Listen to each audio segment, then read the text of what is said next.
It's time for our weekly power rankings where Kwab and I give you our top 10 teams.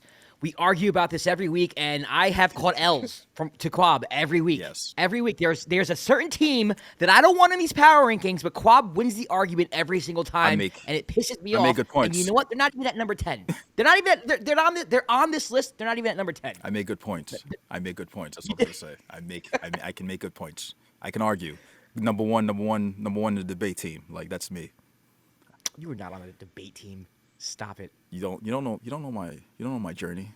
Coming in at number 10, we have the Los Angeles Clippers with wins in New Orleans against the Hawks. They lost at San Antonio, and they lost against the Oklahoma City Thunder. The big thing for the Clippers, Kawhi Leonard is back, baby. Kawhi is back. That defense is going to get even better. James Harden's going to have more help. Take the load off Norman Powell. Pause. I like this team. Kwab doesn't necessarily like this team too much, but I think they're very good defensively. I was worried about the Hawks game. The Hawks are just a sneaky team that I feel like gives like random teams problems, but they did come away with a victory there. I would like to see them kind of beat an upper echelon team with Kawhi before we start, projecting them forward. They are in that log jam towards the end of playoff teams in the Western Conference, but I'm excited for Kawhi to be back.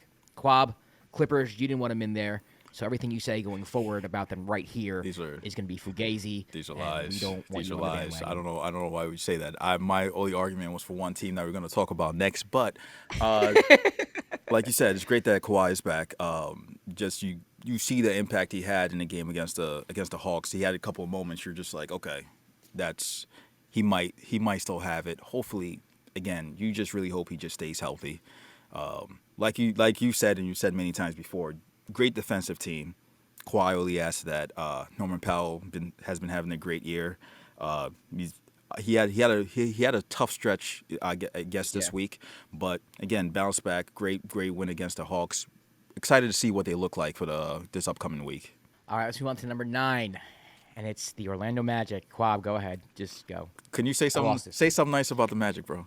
Say something nice. I think the Magic play harder than mostly any team in the league. Thank you. And I admire that about them. Thank you. The Magic we have them on number 9. They went 2 for 2. Two wins, 2 losses in the week. The one thing about the Magic, they keep losing players. I think they lost Jalen Suggs for an injury, but they always find a way to win.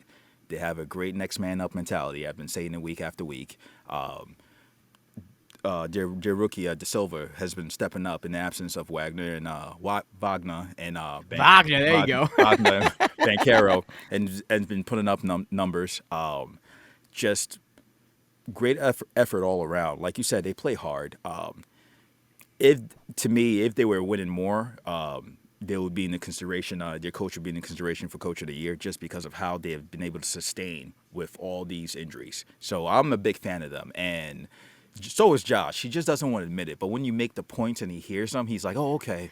Yeah, Magic. Go Magic, baby. Hit the my music. beef with the Magic, if there are any Magic fans watching, it's not your team. It's the fact that the Wagner brothers are out, Paolo Banchero's out, and to me, power rankings are a mixture of like two things, right? It's like, what have you done the previous week, because we do it weekly, but also like, what's your ceiling, right? So if like the Thunder lose the next 2 games, they're not going to drop from the top of our power rankings to like 10. It's just not going to happen.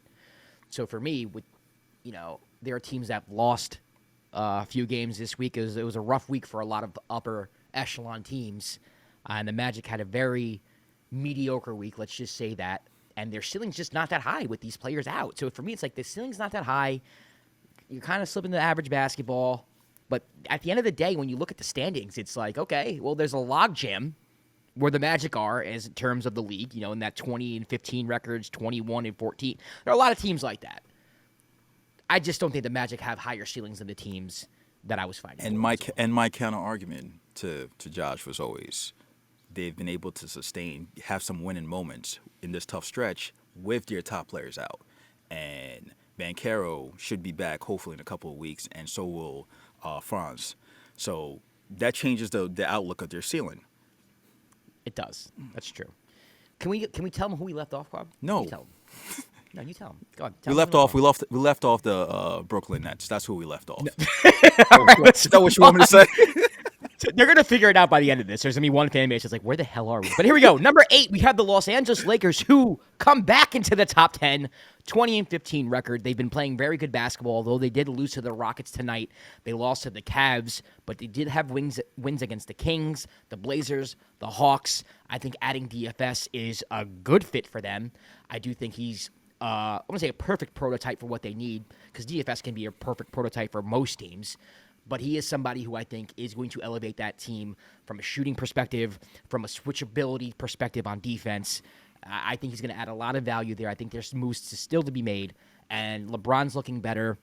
As long as AD and LeBron can stay relatively healthy and fresh, I think this team is in the top 10-ish area. I don't think they're contenders, but you have to respect the fact that the Lakers have been playing better basketball, and right now they are the 5. Yeah, depending on the tiebreakers here, because the standings here haven't updated for me, but they're the 5, 6, or 7 seed right now, tied at 20-15. Yeah, we didn't get a chance to talk about when the trade happened, but it was, to me, that's a good trade for the Lakers. Picking up, like you said, picking up DFS, who is usually can be a good fit anywhere. Again, your point that you made, it still feels like they're another move away, maybe get another big or so, just to help the front line more for more consistent play. But LeBron, like you said, LeBron has been looking better. I think he broke the record for most, was it 30-point games recently. Austin Reeves has been playing phenomenal since the trade. Shout out to Austin Reeves. Yeah. Like I don't know how I don't mention Austin Reeves. Austin Reeves has been balling. He's been balling. He's been balling. The numbers he's been up is crazy. So to me, it's good to see him back up in our rankings. Hopefully they get back to the point of the season where we're looking at AD like as an MVP candidate, because I think that's when they're their best, when AD is playing like the best player on the team and everybody's kind of just filling in. So, go Lakers. Go Lakers, I guess. All right, so we want to number 7. You have the Denver Nuggets, who had a 4-1, I want to say week, but 4-1 since the last time we did the power rankings. They beat the Pistons. They beat the Jazz in Utah, beat the Hawks. They beat the Spurs in San Antonio, but then lost to the Spurs beforehand in a great game. Two great games. Two crazy game. Crazy. 2 great games. Wemby's the future, bro. I mean, we might see the Spurs on here in the top 10, maybe by accident later on, depending if they can catch a win streak here. But Denver, to me, exists in this realm of just kind of like, they have won a championship. They have a roster that you don't think can contend right now, but you think is a piece away. And they're starting to play better basketball. I think Jamal Murray's starting to play better basketball. Russell Westbrook has been playing well all year. Say it again. Russell Westbrook has been playing well all year. Say it again. Russell Westbrook has been playing well all year. This is punishment for me. If you're a long time listener of the Dime, you know why this is a very big deal. So Aaron Gordon has come back a couple weeks ago. So for me, I like the Nuggets. I think they're a move away. They're not going to get Jimmy Butler, but I would love to see Jimmy Butler on the Nuggets. But that's not going to happen. That's a whole other story. No. Talk about that later. But I think 7 feels right. They're 20-14. They haven't really exceeded expectations. They're playing well, but they're not playing too well. Yeah, it's crazy that the year that Jokic is having right now, even though like the team has been kind of struggling like start the season, they had, like you said, they had a pretty good week. The 2 games against the Spurs was just ridiculous. Watching 2 unicorns like battle, it was crazy. And the game of basketball sometimes looks too easy for Jokic. Some of his reads, some of his plays. My gripe with the Nuggets has always been like, I just wish the management did more in terms of not taking away pieces that helped them win a championship and helped them sustain winning in previous years. But like we like them where we have them, but hopefully, I don't know. To me, it feels like a trade might be on the horizon. I think so. Yeah, I think they're making. I don't know what the move is, but there's going to be some type of move. Something's going to happen. So we'll see what that looks like. But like Jokic might win another MVP. So who knows? Like he's having. I don't know. I think SGA. It might be SGA, but like we'll talk about that. But again, he's having a great year, out of this world. All right, coming in at number 6 is the Memphis Grizzlies. Now, this is where it kind of gets weird. I think this is a weird power rankings because you had a team that is no longer on the list that lost every game this week, and Kwab didn't want to mention them, so I'm not going to mention them. The Grizzlies went 1-3 since the last time we did this. and other teams as well just have kind of had underwhelming, maybe mediocre weeks in our top 10. So it's kind of difficult to kind of go back and forth. But we have the Grizzlies here at number 6. They beat the Suns in Phoenix, but they did lose to OKC at OKC, Sacramento at Sacramento, and Golden State at Golden State. Obviously, with the Grizzlies, it's like, well, we give you a pass because half of your team is on the IR. And you still manage to stay at the 3 seed right now, which is really impressive. Didn't want to drop them too far, giving them some grace. Memphis Grizzlies, there's really not much to say about them this week aside from the fact that they're just catching L's because they're hurt. Well, not because they're hurt. I don't want to diminish what the other teams have done, but that's a big part of it. I'm gonna make the quick point. Like, you're giving them grace that they're hurt, but when I say that about the Magic, it's a big deal Because when they're number 4 in the East. But moving on, we're not gonna stay on this topic because I know you're gonna go off. Grizzlies to the Grizzlies. Jaren Jackson Jr. has been having a great year. Been balling out of his mind. All-star. He's having an all-star. He's been consistent throughout the whole year. Even through this little couple losses they have, he still played well. The one game, I think it was it when Jalen Wells had 30 and everyone was out? Nah, not that game. I was gonna say with Jackson. I thought he was past this. I think the game against the Sacramento Kings. He went into the second half with no fouls, and then he fouled out. And I was like, wait, don't do that. Other than that, he's been playing phenomenal. It sucks that they've been going through injuries, but it shows how deep the team is, how much their coach trusts like all these young players that they bring up through their system. You hope that they get healthy just because you want to see how they look when they're a healthy team because they have so many different pieces, like so many good players on both ends of the floor who play both ends of the floor. The rumor I keep seeing is that they might be in the Jimmy Butler sweepstakes. So I don't know how true that is. But apparently, that might be one of the teams that might be interested in him. So we'll see if that's a possibility because that could be a good fit for them. Yeah. I think he is a good fit. That'll be a good fit for them. They have pieces. So yeah.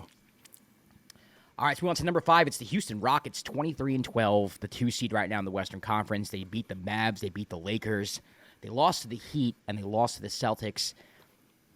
The Rockets, again, a good win against the Lakers tonight. They literally just finished beating them. They almost blew it. They went up big, were able to hold on. The Lakers fell short in their comeback. They beat the Mavs. The Mavs didn't have their team, from what I remember. I could be wrong. Rockets fans, if I'm diminishing your accomplishment, please let me know. The Rockets, to me, we said this last week. They were 7 last week. They moved up 2 spots. It's just a team that I feel is just going to fluctuate. It's going to be like 4 through 7. 5 through 7, maybe 5 through 8, something like that. We like the Rockets. Their record is one of the best in the Western Conference, one of the best in the NBA. We do think there's a ceiling there, and because the Grizzlies had the week that they had, because another team that's no longer on this list had the week that they had, they move up kind of by default, even though they went 2-2. Yeah, like I said, we both like the Rockets. We like a lot of the young players. They're dealing with some injuries right now, but even in this Lakers game, great game by Jalen Green. Amen Thompson started, and he had so many explosive plays throughout the course of the game. It was ridiculous, and I mean it ended up being a close game. But to be able to win without having Tari Eason, who's been a big part of the team in terms of defensively and how they play off the bench, it's a good win for them. So. Like we always say, they're an inconsistent team because they're so young and with the pieces they have. So hopefully they're able to shore it up. But again, great game by Jalen Green tonight. Hopefully he doesn't score like 2 points his next game because that's how he trends. Right. All right, so we're on to number 4. It's your New York Knicks, 24-12, wins at Orlando, and then wins in Washington, D.C. 2 wins in Washington, D.C. You love how I try to make that seem impressive. Like 2 wins in Yeah, he'd Washington. be hyping up his team. He got the hat on. He gets One comeback where Jalen Brunson had a 55 burger in overtime overtime against the Wizards. against the Wizards. Against the Wizards. They did lose to the Thunder in OKC. They also lost to the Bulls the next night in a back-to-back. To me, they move up one spot, but it's one of those things where they were 5 last week. They move up by default because of the Grizzlies and how they kind of fell back a little bit in the Mavericks. Oh, I said the name. I said the team. I said the team that's not on the list. We don't know what you're talking about. How they didn't lose. How they didn't win last week and how someone on this panel wanted them out. So the Knicks kind of move up by default. They played the Thunder valiantly. They melted down at the end, weren't able to handle the traps that the Thunder were throwing at Jalen Brunson, and then just couldn't stop the Bulls for the light. Just played no defense. So kind of a disappointing end to the week, but they are coming off 9 straight wins. They are 24-12. So the Knicks in at a very underwhelming backtracking number 4.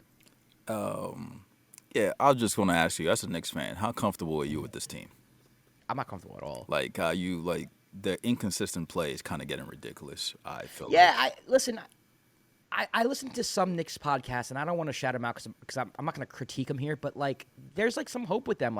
You see the potential, what this team could be, and for me, it's potential. Every team at some point during the season shows how good they can be, right? Yeah. Like the Rockets have shown how good they can be. The Grizzlies have shown how good they can be. The Nuggets have shown how good they can be. So for me, it's just kind of that's there, but how often have they showed that? Yeah. You know what I mean? And it's not that often. And they have trouble with teams like the Wizards too often for my liking. And I do think they are one of the better teams in the East, but when push comes to shove, when things get slow in the postseason, am I taking them over the Celtics? No. Am I taking them over the Cavs? No. I just don't trust them to win a 7-game series against an upper echelon team. They just are still looking for toughness, some of that DNA they had last year. They're more of a finesse team this year.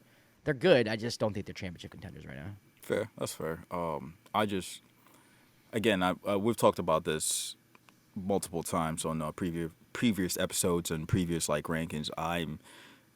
I'm just surprised about how inconsistent your defense is, and that's been a glaring I think a glaring 139 problem. of the Bulls, bro. I mean, I know the Bulls are the fastest paced team in the league, and they have one of the better offenses, if not the best. I'm not sure what their offensive rating is now, but still, to give up 139. But that's a problem that the Knicks run into, where teams that run and consistently run throughout the course of the game end up beating them or giving them trouble because Tibbs only plays about 6 people all the freaking minutes. But, that's a whole other story. Yeah, let's not get into that. Let's move on. Number 3, we got the Boston Celtics coming in at 26-10 with wins against the Raptors at Minnesota and a nail-biter, against the Rockets, and the loss to the Oklahoma City Thunder. We just did a reaction video to that, so check that out. No shame losing to the Thunder. It was a great game. Great game. But the Thunders I think, are the better team right now.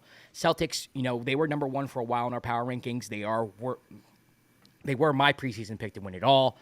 If you listen to the Thunder Celtics reaction video, Kwab and I kind of talk about how they're no longer a shoo-in. There are teams that we think are better than we originally thought, such as the 2 teams in front of them right now. So it is interesting that they are here at 3. When they were at 3 earlier in the season, we were talking about this is not going to last forever because they're the Celtics. Now it's kind of they might be 3 for a really long time. I don't know how they leapfrog the 2 teams ahead of them record-wise and, just based off of play. It's very interesting. But nonetheless, 3-1 last week. They're still one of the better teams in the league. Yeah, agree. One of the better teams in the league. Taking a loss to the Thunders, and again, it was a great game. Great close game. The Thunder did what the Thunder usually do, and we're going to talk a little bit more about it. And again, you can check out the reaction. We deep dived into that. Celtics are still good. You can still make the argument that they're going to be the team that come out in the East. It's just kind of tough now because you see how good the Cavs are, but you can't underestimate how much talent that team has, how well they're coached, and how well they play when it comes to their game plan. They're gonna attack you, they're gonna shoot threes, and they're gonna force you to take tough twos. That's been their MO since the start of the season. It's just unfortunately teams like the Thunder like taking tough twos, like attack, like Yeah. running. So you're gonna There's a couple guys on that team that are really good at it. really good at it, and also Yeah. they're also gonna they're gonna guard the hell out of you too. So, but Yeah. again, number 3, they're probably gonna fluctuate. I think they could probably end up at 2 maybe, but Yeah, they might stay here for a while, though. they I mean, might stay here for, it's you know going what to I mean? take a losing streak. Yeah, It's going to take a but losing streak from that team. great, like you said, great, one of the best teams in the league. Yeah. All right, moving on to our number 2 team, and that's the Oklahoma City Thunder, coming in at 30-5. They have won 15 straight games. Since we last did Power Rankings episode, they've beaten the Memphis Grizzlies, the Minnesota Timberwolves, the Los Angeles Clippers, the New York Knicks, and the Boston Celtics.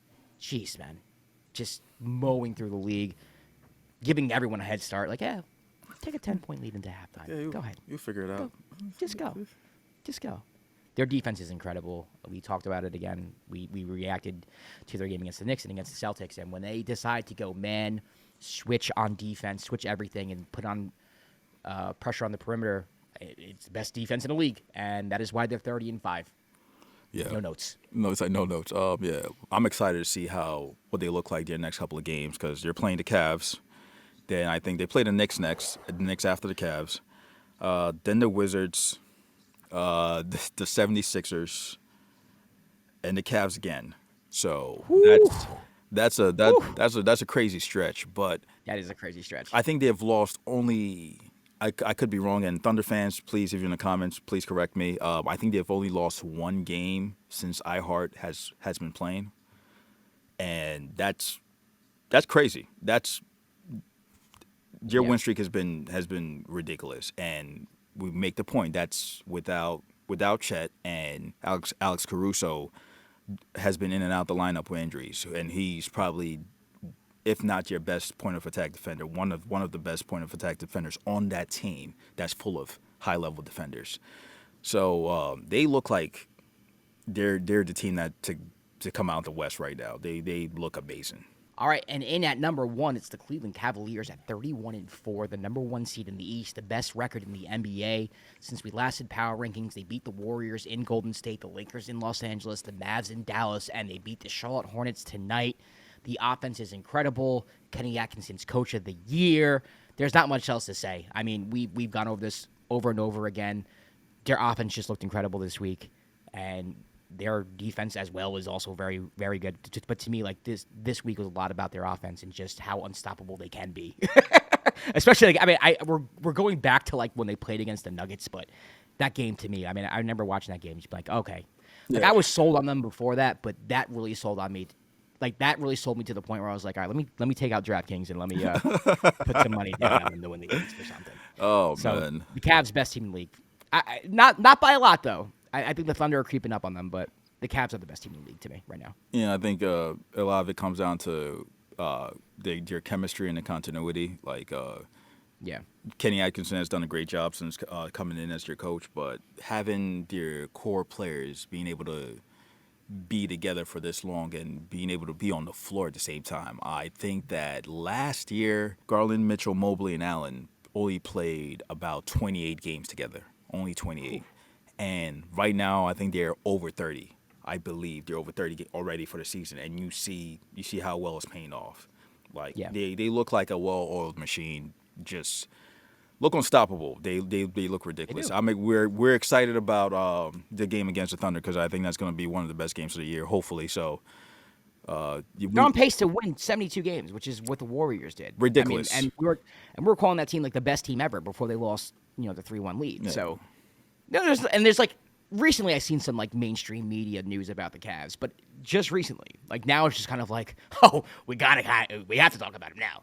Yeah, there should be more. Like these teams, there should be more talk about the Cavs, more talk about the Thunder. Like these teams are this Cavs Thunder game coming up should be the most heavily anticipated game. Facts. And I don't really know if it's going to be. Yeah, it should be the most watched. So please tune in. Like if you tune in. Tune in Cavs Thunder. We'll probably Thunder. do a reaction to it. We're definitely gonna do a reaction. So we expect after y'all watch, make sure to come back here and listen to our reaction and just yell at us. So it'll be a great time. All right, that's going to do it for our power rankings. Let us know where you disagree, where you agree, who we left off, Kwab, who we underrated, who we overrated, all that good stuff. look out for our reaction videos. We'll probably do a full episode time next week. We do full episodes, so look out for that as well. You can subscribe to the podcast on Apple and Spotify. There is an audio version with everything put together. So if you want to listen to it rather than watch it, you can do that as well. Until then, we'll catch you next time for another episode of The Dime. Peace.